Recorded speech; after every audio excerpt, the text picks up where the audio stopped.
नमस्कार मित्रों, पिछले वीडियो में मैंने आपसे बीए भाग द्वितीय के प्रथम प्रश्न पत्र सामाजिक अनुसंधान की पद्धतियों में तथ्य के संदर्भ में विस्तार से चर्चा की, जहां मैंने आपको बताया कि तथ्य क्या हैं, तथ्य की क्या क्या विशेषताएं हैं, तथ्य के क्या क्या प्रकार हैं और प्राथमिक तथ्यों के क्या क्या स्रोत हैं।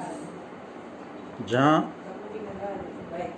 अपन ने ये समझने का प्रयास किया कि प्रश्नावली, अनुसूची, साक्षात्कार, अवलोकन, इनके विषय में हमने चर्चा की। उसके बाद हमने द्वितीयक तथ्य को समझा कि द्वितीयक तथ्य क्या हैं, अब द्वितीयक तथ्यों के स्रोत क्या हैं। जहां मैंने आपको द्वितीयक तथ्यों के दो प्रकार के स्रोत बताए, नंबर 1 व्यक्तिगत प्रलेख, नंबर 2 सार्वजनिक प्रलेख। इसके उपरांत हमने व्यक्तिगत प्रलेखों की सीमाओं की चर्चा की। आज के इस वीडियो में हम सार्वजनिक प्रलेखों के संदर्भ में चर्चा करेंगे। सामग्री संकलन के द्वितीयक स्रोत के रूप में सार्वजनिक प्रलेख का काफ़ी महत्व है। किसी सार्वजनिक हित को ध्यान में रखकर सरकारी या गैर सरकारी संस्था द्वारा सार्वजनिक प्रलेख तैयार किए जाते हैं। कभी व्यक्तिगत स्तर पे भी तथ्य संकलित किए जाते हैं। मुख्यतः हम सार्वजनिक प्रलेखों को दो रूपों में समझते हैं, नंबर 1 प्रकाशित प्रलेख और नंबर 2 अप्रकाशित प्रलेख।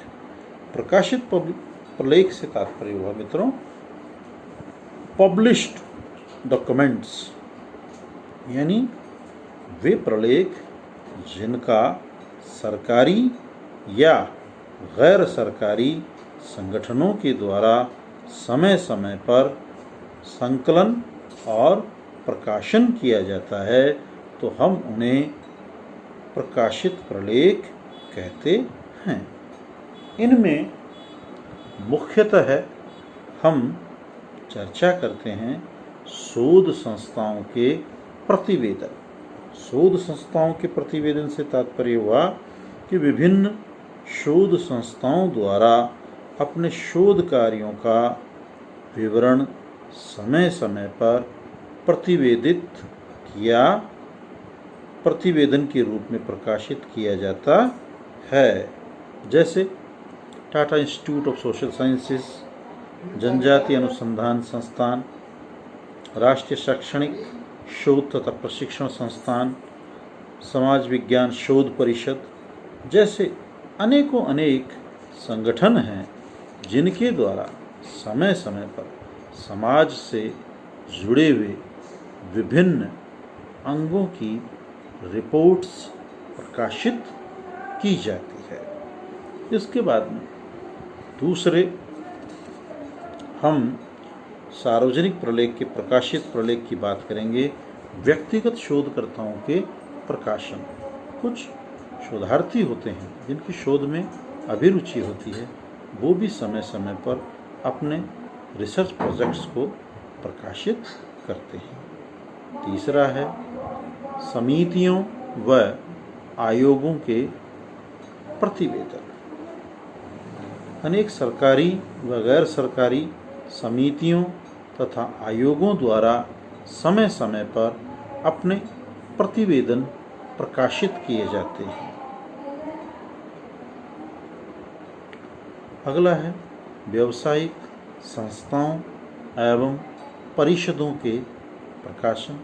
राष्ट्रीय उत्पादन परिषद, बाल कल्याण परिषद, सूती कपड़ा मिल जैसे अनेकों अनेक हमारे व्यापारिक प्रतिष्ठान हैं जो कि अपने रिपोर्ट्स को प्रकाशित करते हैं। इसके अतिरिक्त है अंतर्राष्ट्रीय संगठन जैसे यूनेस्को, WHO, ILO, इनके द्वारा भी अपने प्रतिवेदन प्रकाशित किए जाते हैं।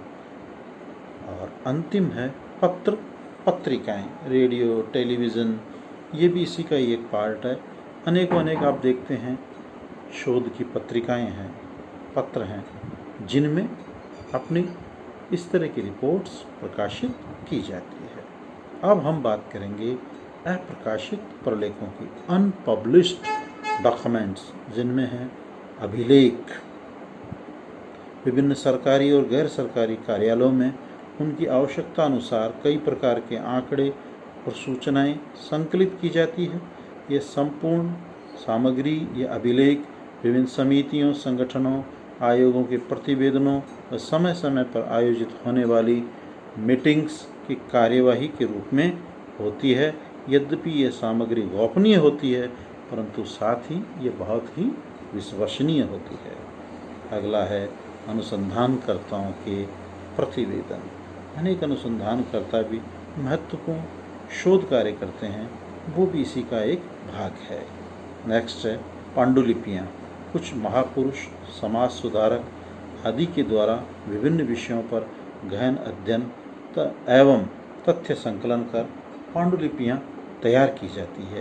ये पांडुलिपियाँ भी प्रकाशित नहीं होती, लेकिन यह द्वितीयक स्रोत का एक महत्वपूर्ण स्रोत है।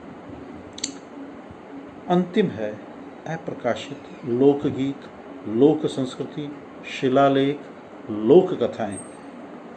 जो हमारी फोक सॉन्ग्स है, फोक कल्चर है, हमारे ग्रामीण समाज की जो लोक मान्यताएं हैं, ये भी एक महत्वपूर्ण प्रत्यक्ष स्रोत हैं, जो कि आज तक प्रकाशित रूप से हमारे समक्ष नहीं आ पाई है। लेकिन इनमें भी हम बहुत कुछ नवीन ज्ञान प्राप्त कर सकते हैं, महत्वपूर्ण ज्ञान प्राप्त कर सकते हैं, जो कि मानव कल्याण के लिए महत्वपूर्ण साबित हो सकता है। धन्यवाद मित्रों। इस चैप्टर का अब यहीं समापन होता है। अगले वीडियोज़ में मैं आपको प्रश्नावली, अनुसूची, साक्षात्कार, अवलोकन जैसे महत्वपूर्ण विषयों पर विस्तार से चर्चा करूँगा। धन्यवाद।